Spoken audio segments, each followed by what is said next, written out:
ওই সৌদি আরবে গেছে নোয়াখালীর এক ফ্যামিলি, বাচ্চা নিয়া অ্যাক্সিডেন্ট হইয়া সব মারা গেছে। মা মারা গেছে, বাবা মারা গেছে, 3 সন্তানের 2টাই মারা গেছে, একটা ছোট মেয়ে বেঁচে আছে। ওরে ঢাকা নিয়ে আসছে বাড়িতে। তোমার আব্বা আম্মা কোথায় জানো? সৌদি আরবে অ্যাক্সিডেন্ট হয়েছে না, চিকিৎসা হচ্ছে। মরে গেছে বলে নাই। যখন দেখা গেল লাশ আনতে পারে না, অনেক প্রসেসিং, অনেক টাকা পারে না, ওখানে দাফন করেছে। শেষ পর্যন্ত মেয়েটারে যেদিন বলছে রোজার মাঝে, ও মা তোর আব্বা আম্মার বেঁচে নাই, সব দাফন হয়ে গেছে। মিডিয়ায় যারা দেখছো, ফেসবুক চালাও, ওই মেয়েটা হাউমাউ করে কাঁদছে, আমি মা ছাড়া কেমনে বেঁচে থাকবো, বাবার আদর ছাড়া কেমনে চলবো, আমি কাকে মা বলে ডাকবো, কাকে বাবা বলে ডাকবো। এখানে কত আল্লাহর বান্দা আছেন, মা নাই বাবাও নাই। আমার মায়ার নবীও বড় ইতিম, দুনিয়াতে আসিয়া বাবার চেহারাও দেখতে পারে নাই। 6 বছরে মা হারালেন। আমার নবীও কাঁদেন। আম্মা জান আয়েশা রাদিয়াল্লাহু আনহা বলেন, ইয়া রাসূলুল্লাহ, আপনি মাঝে মাঝে আমার রুমের মধ্যে বসে বসে কান্না করেন কেন? রহমতের নবী বলেন, ও আয়েশা, আমার 2টা কথা যদি মনে পড়ে আমি চোখের পানি আর রাখতে পারি না। এক, আমার জীবনে দুঃখের সময় আমি দুনিয়াতে আইসা বাবার চেহারা দেখতে পারি নাই। 6 বছরে মা হারাইছি। এক সময় আরবের মানুষ আমার বিরোধিতা করতে করতে আমার রাস্তায় কাটা দিত।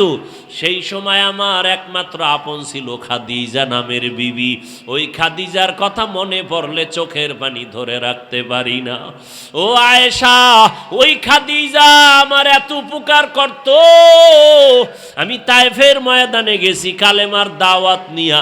তায়েফের বুড়ারা ছোট ছোট বাচ্চাদের বলে দিল, মক্কার একটা পাগল আসছে, পাথর মেরে মেরে তাড়ায় দাও।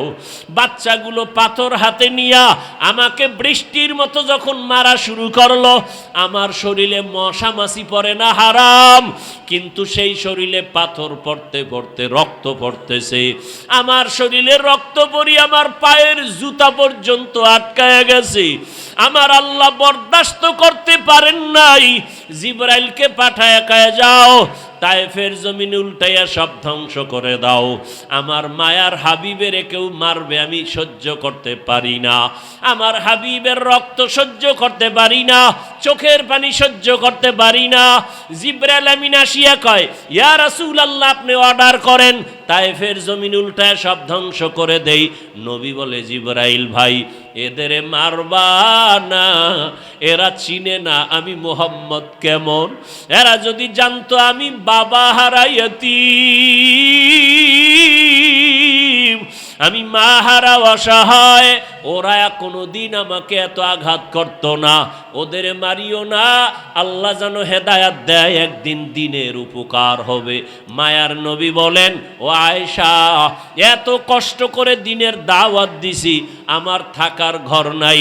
ওই সময় আরবের ধনী নারী খাদিজা, তার এত টাকা পয়সা সব আমাকে হাদিয়া দান করেছে, আমারে দিয়েছিল। ওই খাদিজা আমার দুঃখের সময় সহযোগিতা করেছে। ওই খাদিজার কথা মনে পড়লে আমি চোখের পানি ধরে রাখতে পারি না। ও নবীর আশিক উম্মতের দল, ও আমার যুবক বাবারা, বৃদ্ধ বাবাজি, পর্দার আড়ালের মা বোনেরা, এই মা বাবাকে যারা এখনো হারাইয়া এই ময়দানে আসছেন, আল্লাহর কাছে 2 ফোঁটা চোখের পানি ছেড়ে কান্না করেন। ঈদের দিন কত মানুষ আনন্দ করেছে, কিন্তু যার মা নাই বাবা নাই, ডানে বামে তাকাইছে আর চোখের পানি ফেলছে। মা থাকলে আমারে কত আদর করত, বাবা থাকলে টেলিফোন করে খবর নিত আর দোয়া করত। আজকে বাবা নাই, টেলিফোন করে না, মা নাই, টেলিফোন করে খবর নেয় না। ওরে আল্লাহর বান্দা যুবক বাবারা, এখনো যাদের মা বেঁচে আছে, বাবা আছে, পায়ে হাত রেখে বলি, বেয়াদবি করিও না। সময় পাইলে দোয়া নাও, মায়ের দোয়া নাও, বাবার দোয়া নাও। ও যুবকেরা, তওবা করো আর আল্লাহকে মনে মনে ডাকো আর বলো, হে মালিক, গুনাহ করিয়া নামাজ ছাড়লাম, কত গুনাহ করলাম, আজকে থেকে তওবা করে নিলাম, আর নামাজ ছাড়ব না। তোমার মতো যুবক যদি গাড়ি চালায়, চাকরি করে, ব্যবসা করে, নামাজ পড়ে, তুমি কেন পারবা না? আল্লাহকে বলো, আল্লাহ আর বেনামাজি থাকবো না, বেপরদায় চলবো না, দাড়ি কাটবো না। মা বাবার দোয়া নিয়া, শিক্ষকের দোয়া নিয়া, ওলামায়ে কেরামের দোয়া নিয়া, নবীজির আদর্শ মেনে চলবো।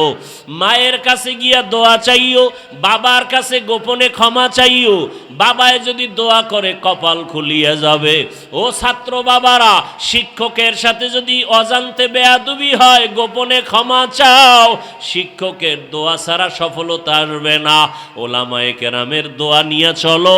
ঘরে যাইয়া যুবকেরা যদি মায়ের সাথে বেয়াদবি করো, মাকে গিয়া বলিও, মা আজকে ওয়াজের প্যান্ডেলে কত যুবকের দেখলাম মোনাজাতে কান্না করলো, আমার চোখে কেন পানি নাই? আল্লাহ বুঝি আমার গুনার কারণে বেজার। আমি আজকে তওবা করে আসছি, আর বেয়াদবি করব না, নামাজ ছাড়ব না। মা তুমি আমাকে মাফ করে মাথায় হাত দিয়া দোয়া করে দাও, আর বেয়াদবি করব না। যুবক যদি মাকে বলতে পারো, দেখবা মায়ের চোখে পানি চলে আসবে।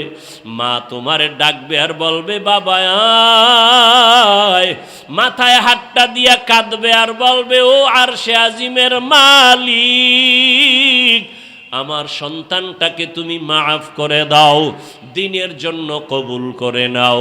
ওই মা বাবার দোয়া নিয়া, শিক্ষকের দোয়া নিয়া, ওলামায়ে কেরামের দোয়া পরামর্শ নিয়া, নবীর আদর্শ মেনে যদি চলার নিয়ত করো, তওবা করার খাঁটি নিয়ত থাকে, মা বোনেরাও তওবা করেন, আর বেপরদায় চলবেন না, নামাজ ছাড়বেন না, স্বামীর মাল হেফাজত করবেন, সন্তানগুলো আদর্শওয়ালা বানাবেন, স্বামীর সাথে চোখ গরম করবেন না।